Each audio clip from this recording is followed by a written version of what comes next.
ആകാശവാണി.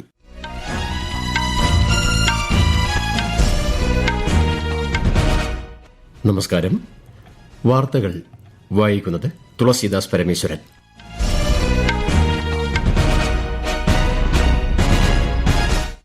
പ്രധാന വാർത്തകൾ.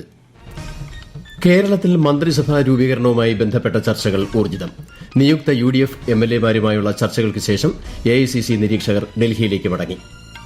കേന്ദ്ര ആഭ്യന്തരമന്ത്രി അമിത് ഷാ ഇന്ന് കൊൽക്കത്തയിലെത്തും. BJP MLA-മാരുടെ യോഗത്തിൽ പങ്കെടുക്കും. പശ്ചിമബംഗാൾ നിയമസഭ പിരിച്ചുവിട്ട് ഗവർണർ വിജ്ഞാപനമിറക്കി.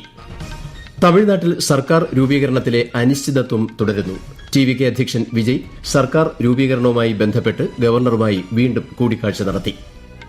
രാജ്യത്ത് ഭക്ഷ്യധാന്യ ശേഖരം 604 ലക്ഷം ടണിലധികം എത്തിയതായി കേന്ദ്രമന്ത്രി പ്രഹ്ലാദ് ജോഷി.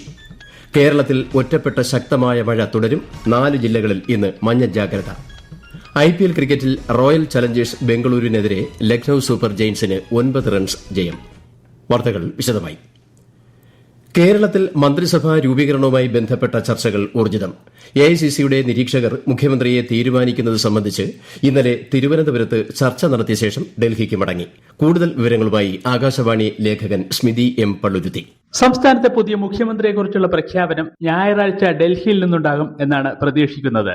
പുതിയ കക്ഷി നേതാവിനെ തെരഞ്ഞെടുക്കാനുള്ള ചുമതല AICC പ്രസിഡന്റിനെ കൈമാറിക്കൊണ്ടുള്ള പ്രമേയം ഇന്നലെ തിരുവനന്തപുരത്ത് ചേർന്ന കോൺഗ്രസ് നിയമസഭാ കക്ഷി യോഗം പാസാക്കിയിരുന്നു. നിയമസഭാ കക്ഷി യോഗത്തിനായി കോൺഗ്രസ് അഖിലേന്ത്യാ നേതൃത്വം തിരുവനന്തപുരത്തേക്ക് അയച്ചിരുന്ന നിരീക്ഷകർ ഓരോ പുതിയ അംഗങ്ങളുമായും പ്രത്യേകം ചർച്ചകൾ നടത്തുകയും അവരുടെ അഭിപ്രായങ്ങൾ തേടുകയും ചെയ്തിരുന്നു. ഈ അഭിപ്രായം ഇവർ ഡൽഹിയിൽ കേന്ദ്ര നേതൃത്വത്തെ അറിയിക്കുകയും അതിന്റെ കൂടി അടിസ്ഥാനത്തിൽ തീരുമാനം കൈക്കൊള്ളുകയും ചെയ്യും എന്നാണ് പ്രതീക്ഷിക്കുന്നത്. കേന്ദ്ര ആഭ്യന്തരമന്ത്രി അമിത് ഷാ ഇന്ന് കൊൽക്കത്തയിൽ എത്തും. നിയുക്ത BJP MLA-മാരുടെ യോഗത്തിൽ അദ്ദേഹം പങ്കെടുക്കും.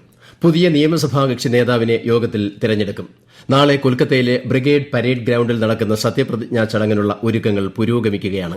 പ്രധാനമന്ത്രി നരേന്ദ്രമോദി, കേന്ദ്ര ആഭ്യന്തരമന്ത്രി അമിത് ഷാ, മുതിർന്ന BJP നേതാക്കൾ, മറ്റ് സംസ്ഥാനങ്ങളിൽ നിന്നുള്ള മുഖ്യമന്ത്രിമാർ എന്നിവർ സത്യപ്രതിജ്ഞാ ചടങ്ങിൽ പങ്കെടുക്കും. അതേസമയം പശ്ചിമബംഗാൾ നിയമസഭ പിരിച്ചുവിട്ട് ഗവർണർ RN രവി വിജ്ഞാപനമിറക്കി. നിയമസഭയുടെ കാലാവധി പൂർത്തിയായതിനെ തുടർന്നാണ് നടപടി. തമിഴ്നാട്ടിൽ സർക്കാർ രൂപീകരിക്കുവാനുള്ള അനുമതി തേടി തമിഴ് വെற்றிക്കഴകം അധ്യക്ഷൻ വിജയ് ഗവർണർ രാജേന്ദ്ര വിശ്വനാഥ് ആർലേക്കറുമായി ഇന്നലെ വീണ്ടും കൂടിക്കാഴ്ച നടത്തി. കേവല ഭൂരിപക്ഷം സംബന്ധിച്ച് ഇതുവരെ സ്ഥിരീകരണം ഉണ്ടായിട്ടില്ലെന്ന് ലോക്ഭവൻ വാർത്താക്കുറിപ്പിൽ അറിയിച്ചു. കൂടുതൽ വിവരങ്ങളുമായി ചെന്നൈയിൽ നിന്നും ആകാശവാണി ലേഖകൻ ദേവി പത്മനാഭൻ. നിയമസഭയിൽ കേവല ഭൂരിപക്ഷത്തിന് 118 അംഗങ്ങളുടെ പിന്തുണ വേണമെന്നിരിക്കെ TVKക്ക് നിലവിൽ 5 കോൺഗ്രസ് MLA-മാർ ഉൾപ്പെടെ 112 പേരുടെ പിന്തുണയാണുള്ളത്. TVK നേതാവ് വിജയ് ഇന്നലെ വീണ്ടും ഗവർണറെ കണ്ട് ഏറ്റവും വലിയ ഒറ്റകക്ഷി എന്ന നിലയിൽ സർക്കാർ രൂപീകരിക്കാൻ കത്തു നൽകുന്നതിന് പകരം കോൺഗ്രസ് പാർട്ടിയുടെ പിന്തുണ കത്തുമായി ഗവർണറെ സമീപിച്ചത് തെറ്റായിപ്പോയെന്ന് നിയമവിദഗ്ധർ പറയുന്നു. അസമിൽ BJP നേതൃത്വം നൽകുന്ന NDA സർക്കാർ തുടർച്ചയായ 3ാം തവണയും അധികാരത്തിലെത്തും. ചൊവ്വാഴ്ചയാണ് സത്യപ്രതിജ്ഞ. മുതിർന്ന BJP നേതാക്കൾ ഇന്നലെ ഗുവാഹത്തിയിൽ ഉന്നതതല യോഗം ചേർന്ന് സത്യപ്രതിജ്ഞാ ചടങ്ങുകൾക്കുള്ള മുന്നൊരുക്കങ്ങൾ വിലയിരുത്തി. വെറ്റിനറി കോളേജ് ഗ്രൌണ്ടിൽ നടക്കുന്ന ചടങ്ങിൽ പ്രധാനമന്ത്രി നരേന്ദ്രമോദി മുഖ്യാതിഥിയായി പങ്കെടുക്കും. BJP നിയമസഭാ കക്ഷി യോഗം ഞായറാഴ്ച ചേരും. രാജ്യത്ത് ഭക്ഷ്യധാന്യ ശേഖരം 604 ലക്ഷം ടണിലധികം എത്തിയതായി കേന്ദ്ര ഭക്ഷ്യ പൊതുവിതരണ മന്ത്രി പ്രഹ്ലാദ് ജോഷി. നിലവിലെ ആവശ്യകതയേക്കാൾ 3 ഇരട്ടിയാണിതെന്നും അദ്ദേഹം അറിയിച്ചു. ഗോതമ്പിന്റെയും അരിയുടെയും കരുതൽ ശേഖരം രാജ്യത്തുടനീളമുള്ള ക്ഷേമ പദ്ധതികൾക്കും പൊതുവിതരണ സംവിധാനത്തിനും തടസ്സമില്ലെന്ന് ഉറപ്പാക്കുന്നു. വിജയകരമായ വിളവെടുപ്പ്, കർഷകർക്കുള്ള സുസ്ഥിര പിന്തുണ എന്നിവ ഭക്ഷ്യസുരക്ഷ, കർഷകക്ഷേമം എന്നിവയോടുള്ള രാജ്യത്തിന്റെ പ്രതിബദ്ധത ശക്തിപ്പെടുത്തുന്നതായും ശ്രീ പ്രഹ്ലാദ് ജോഷി പറഞ്ഞു. കേന്ദ്ര ശാസ്ത്ര സാങ്കേതിക സഹമന്ത്രി ജിതേന്ദ്ര സിംഗ് വിയറ്റ്നാം സഹമന്ത്രി വു ഹായ് ക്വാനുമായി ന്യൂഡൽഹിയിൽ കൂടിക്കാഴ്ച നടത്തി. സാങ്കേതിക വിദ്യ, നവീകരണം, ഗവേഷണം, സ്റ്റാർട്ടപ്പ് ആവാസ വ്യവസ്ഥകൾ എന്നിവയിൽ സഹകരണം കൂടുതൽ ആഴത്തിലാക്കുന്നതിനെക്കുറിച്ച് ഇരുവരും ചർച്ച ചെയ്തു. ഗവേഷണ സ്ഥാപനങ്ങൾ, നവീകരണ കേന്ദ്രങ്ങൾ, സാങ്കേതിക ഇൻക്യുബേഷൻ പ്ലാറ്റ്ഫോമുകൾ എന്നിവ ഉൾപ്പെടെ ഇരു രാജ്യങ്ങളും തമ്മിൽ നിലവിലുള്ള അക്കാദമിക് ഇടപെടലുകളും അവലോകനം ചെയ്തു. India, France, United Arab Emirates എന്നീ രാജ്യങ്ങൾ തമ്മിലുള്ള ത്രിരാഷ്ട്ര യോഗത്തിൽ വിദേശകാര്യ സെക്രട്ടറി വിക്രം മിശ്രി പങ്കെടുത്തു. അബുദാബിയിൽ നടന്ന യോഗത്തിൽ 3 രാജ്യങ്ങളും പങ്കാളിത്തം ശക്തിപ്പെടുത്തുവാനും വ്യക്തമായ സമയപരിധികളോടെ പ്രവർത്തിക്കുവാനും സമ്മതിച്ചതായി വിദേശകാര്യ മന്ത്രാലയം അറിയിച്ചു. ഇന്ത്യ UAE തന്ത്രപ്രധാന പങ്കാളിത്തം അവലോകനം ചെയ്യുന്നതിനായി വിദേശകാര്യ സെക്രട്ടറി UAE സഹമന്ത്രിയുമായും ചർച്ച നടത്തി.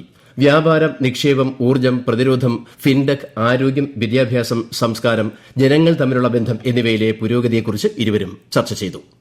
ആകാശവാണിയുടെ 90ാം വാർഷികത്തോടനുബന്ധിച്ച് ഇന്ന് ന്യൂഡൽഹിയിൽ മാരത്തൺ സംഘടിപ്പിക്കും. ഏകദേശം 3.5 കിലോമീറ്റർ ദൈർഘ്യമുള്ള മാരത്തൺ ആകാശവാണി ഭവനിൽ നിന്ന് ആരംഭിക്കും. 1936 സ്ഥാപിതമായ ആകാശവാണി രാജ്യത്തെ ഏറ്റവും വിശ്വസനീയമായ പ്രക്ഷേപണ പ്ലാറ്റ്ഫോമുകളിൽ ഒന്നായി ഇപ്പോഴും തുടരുന്നു. ഈ വാർത്തകൾ ആകാശവാണിയിൽ നിന്ന്. ആകാശവാണി വാർത്തകളും വാർത്താ അധിഷ്ഠിത പരിപാടികളും all India radio news Thiruvananthapuram YouTube ചാനലിലും at all India radio news Thiruvananthapuram Facebook പേജിലും AIR ന്യൂസ് _തിരുവനന്തപുരം ഇൻസ്റ്റഗ്രാം അക്കൌണ്ടിലും at AIR news _TVM X ഹാൻഡിലും ലഭ്യമാണ്. IPL ക്രിക്കറ്റിൽ റോയൽ ചലഞ്ചേഴ്സ് ബംഗളൂരുവിനെതിരെ ലക്നൌ സൂപ്പർ ജയന്റ്സിന് ജയം. ഇന്നലെ ലക്നൌവിൽ നടന്ന മത്സരത്തിൽ 9 റൺസിനാണ് ബംഗളൂരുവിനെ പരാജയപ്പെടുത്തിയത്. 213 റൺസ് വിജയലക്ഷ്യം പിന്തുടർന്ന റോയൽ ചലഞ്ചേഴ്സ് ബംഗളൂരു 19 ഓവറിൽ 6 വിക്കറ്റ് നഷ്ടത്തിൽ 203 റൺസ് എടുത്തു. മഴ മൂലം മത്സരം 19 ഓവറായി ചുരുക്കിയിരുന്നു. ഇന്ന് കൊൽക്കത്ത നൈറ്റ് റൈഡേഴ്സ് ഡൽഹി ക്യാപിറ്റൽസിനെ നേരിടും. രാത്രി 7:30 ഡൽഹിയിലെ അരുൺ ജെയ്റ്റ്ലി സ്റ്റേഡിയത്തിലാണ് മത്സരം. രാജ്യത്ത് നവീകരിച്ച പാസഞ്ചർ റിസർവേഷൻ സംവിധാനം ഓഗസ്റ്റിൽ നിലവിൽ വരുമെന്ന് റെയിൽവേ മന്ത്രാലയം.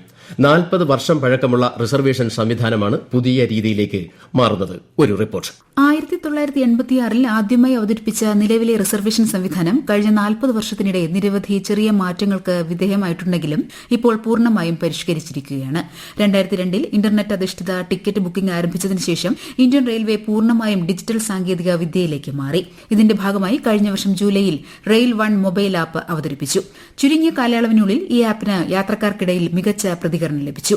ടിക്കറ്റ് സ്ഥിരീകരണത്തിനായി AI അധിഷ്ഠിത സംവിധാനവും റെയിൽ വൺ ആപ്പിലൂടെ സാധ്യമാകുന്നു. നവീകരിച്ച സംവിധാനത്തിലേക്ക് ട്രെയിനുകൾ മാറുമ്പോൾ യാത്രക്കാർക്ക് അസൌകര്യം ഉണ്ടാകില്ലെന്ന് ഉറപ്പാക്കാൻ ന്യൂഡൽഹിയിലെ റെയിൽ ഭവനിൽ നടന്ന അവലോകന യോഗത്തിൽ കേന്ദ്രമന്ത്രി അശ്വിനി വൈഷ്ണവ് ഉദ്യോഗസ്ഥർക്ക് നിർദ്ദേശം നൽകി. News desk Akashvani. കേരളം, മാഹി, തെക്കൻ കർണാടക, തമിഴ്നാട്, പുതുച്ചേരി, കാരക്കൽ എന്നിവിടങ്ങളിൽ ഇന്ന് കനത്ത മഴയ്ക്ക് സാധ്യതയെന്ന് കേന്ദ്ര കാലാവസ്ഥാ വകുപ്പ്. ഉത്തർപ്രദേശ്, കിഴക്കൻ രാജസ്ഥാൻ, തീരദേശ കർണാടക എന്നിവിടങ്ങളിൽ ഇടിമിന്നലോട് കൂടിയ മഴയും ശക്തമായ കാറ്റും ഉണ്ടാകും. മധ്യപ്രദേശ്, ബീഹാർ, ഝാർഖണ്ഡ്, ഛത്തീസ്ഗഡ്, ഒഡീഷ രാജ്യത്തിന്റെ വടക്ക് കിഴക്കൻ പ്രദേശങ്ങളിലും സമാന കാലാവസ്ഥ ആയിരിക്കുമെന്നും കാലാവസ്ഥാ വകുപ്പ് അറിയിച്ചു. കേരളത്തിൽ ഒറ്റപ്പെട്ട ശക്തമായ മഴ തുടരുമെന്ന് കേന്ദ്ര കാലാവസ്ഥാ വകുപ്പ്. തിരുവനന്തപുരം, കൊല്ലം, പത്തനംതിട്ട, കണ്ണൂർ ജില്ലകളിൽ ഇന്ന് മഞ്ഞ ജാഗ്രത പ്രഖ്യാപിച്ചു. നാളെ 9 ജില്ലകളിൽ മഞ്ഞ ജാഗ്രത നൽകിയിട്ടുണ്ട്.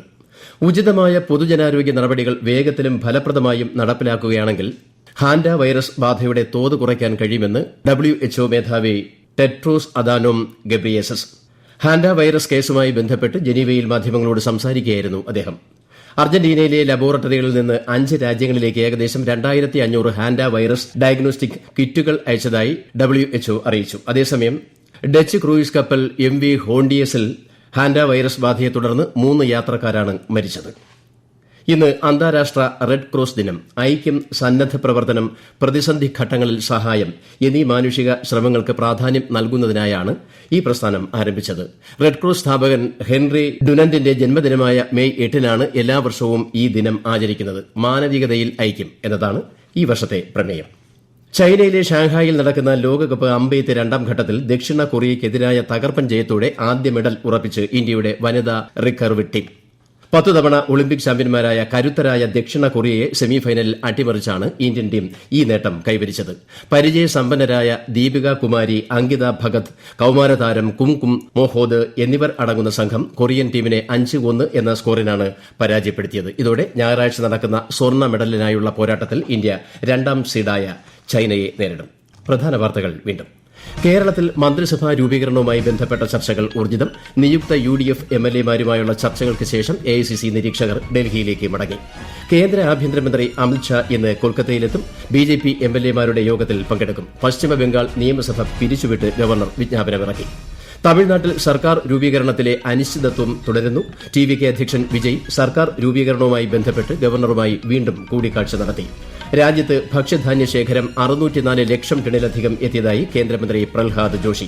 കേരളത്തിൽ ഒറ്റപ്പെട്ട ശക്തമായ മഴ തുടരും. 4 ജില്ലകളിൽ ഇന്ന് മഞ്ഞ ജാഗ്രത.